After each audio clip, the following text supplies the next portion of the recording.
అన్నిటికంటే ఇంపార్టెంట్ ఏంటంటే ఇవాళ రాష్ట్ర ప్రభుత్వ పరంగా నిధులు లేవు. నేను గతంలో కూడా చెప్పినా మళ్ళీ చెప్తున్నా, కేంద్ర ప్రభుత్వ పరంగానే అన్న నిధులు ఉన్నాయి. ఉపాధి హామీ పనులు, దాని ద్వారా వచ్చేటువంటి నీకు మెటీరియల్ కాంపోనెంట్ డబ్బులు, నీకు రోడ్లు వేయాలన్నా, మోరీలు కట్టాలన్నా, గ్రామ పంచాయతీ బిల్డింగ్ కట్టాలన్నా, అంగన్వాడీ బిల్డింగ్ కట్టాలన్నా ఇవన్నీ కూడా కేంద్ర ప్రభుత్వ నిధులతో కడుతున్నారు.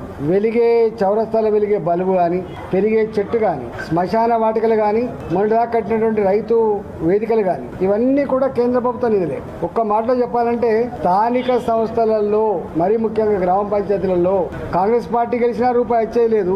బీఆర్ఎస్ పార్టీ కదా ఆయనతో కూడా ఏం లేదు. కాబట్టి ఏమన్నా భారతీయ జనతా పార్టీ బలపరిచిన అభ్యర్థులకు గెలిస్తే తప్పకుండా ఇవన్నీ వచ్చే ఆస్కారం ఉంటుంది. కాబట్టి ప్రజలు ఆలోచిస్తున్నారు, కేంద్ర నిధులే తప్ప రాష్ట్ర నిధులు లేవు అనేటువంటిది అర్థమైంది. కేసీఆర్ ఆనాడు వచ్చిన కేంద్ర నిధులు కూడా నేరుగా గ్రామ పంచాయతీలకు ఇవ్వకుండా కరెంటు బిల్లు కట్టింగ్ పేరిట, లేకపోతే జీతపత్యాలు పెట్టి ఇచ్చిండ్రు. గ్రామ పంచాయతీలకు దివాలు తీసినాయి. వాళ్ళు అదే పని చేసిండ్రు, మళ్ళీ వీళ్ళు ఇదే పని చేస్తున్నారు. ఇవాళ రూపాయి లేదు, మీకు తెలుసు. అందువల్ల ప్రజలు ఆలోచించాలి ఏంటంటే, మళ్ళీ చౌరస్తాలో బలుగులు వెలగాలన్నా, సిమెంట్ రోడ్లు వేయాలన్నా, మురికి కాలువలు కట్టాలన్నా, గ్రామ పంచాయతీ అంగన్వాడీ బిల్డింగ్లు మళ్ళీ కట్టడం మొదలు పెట్టాలన్నా, డీజిల్ ట్రాక్టర్లు డీజిల్ కూడా లేదు, గ్రామ పంచాయతీ సిబ్బంది జీతాలు కూడా లేవు. కాబట్టి ఇవన్నీ రావాలంటే తప్పకుండా బీజేపీ మాత్రమే పనిచేయాలి, కేంద్ర ప్రభుత్వ సపోర్ట్తో మాత్రమే జరుగుతుంది.